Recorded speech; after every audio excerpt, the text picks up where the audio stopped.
tape. 25 mars 1999, sur le plateau de l'émission Art Talk de la BBC, la légendaire musicienne américaine Nina Simone se livre à une confession inattendue. You actually pulled the trigger? Oh, no, excuse me. Yes, I did. La diva n'a jamais révélé l'identité de l'homme sur lequel elle a tiré, mais on connaît sa profession. Patron de maison de disques. Logique qu'elle les traîne dans la boue à longueur d'interview ou qu'elle tente purement et simplement de les assassiner, Nina Simone a toujours eu un contentieux vis-à-vis des représentants de l'industrie de la musique.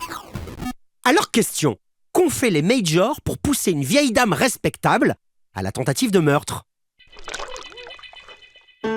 Ça, vous connaissez forcément. C'est My Baby Just Cares For Me, un standard du répertoire jazz écrit en 1930 par le compositeur Walter Donaldson. Il en existe des dizaines d'interprétations, mais la plus connue, on la trouve sur Little Girl Blue, le premier album de Nina Simone, paru en 1959. Tiens, on vous donne 2 chiffres pour mettre ce disque en perspective. Nombre d'unités écoulées, 1 million, rémunération de Nina Simone, $3,000. It touched me first time when I gave a concert, a recital at age 12, and they wanted to put my mom and daddy on the back row in the concert, in the little recital hall. And I remember standing up quite bravely and said, "Oh no, my mom and dad will sit on the front row." Nina Simone naît en Caroline du Nord en 1933. Très tôt, elle développe un don pour la musique et apprend à jouer Bach, Liszt et Rachmaninoff. La petite fille d'esclave a un rêve, devenir la première concertiste classique noire en Amérique. Un rêve qui se brise l'année où elle est refusée au concours d'entrée du prestigieux Curtis Institute of Music de Philadelphie. La raison ? It's because you are black. Qu'à cela ne tienne, Nina Simone se tourne vers les clubs de New York où elle met sa connaissance du classique au service du jazz et du blues. Et malgré ça, elle est spoilée des droits de son premier album. Elle est boycottée par l'industrie pour ses prises de position politiques en 64. Et en toute logique, elle finit par s'exiler en 1970.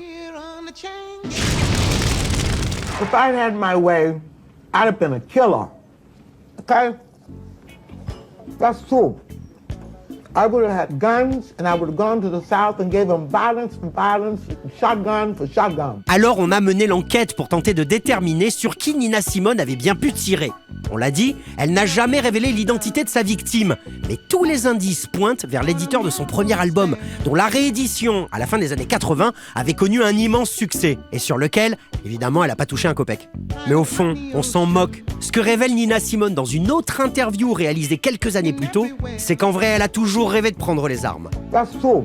L'histoire de Nina Simone, c'est l'histoire d'une femme noire dans une société gangrénée par le racisme et d'une artiste dans une industrie qui broie ses talents pour augmenter ses rendements.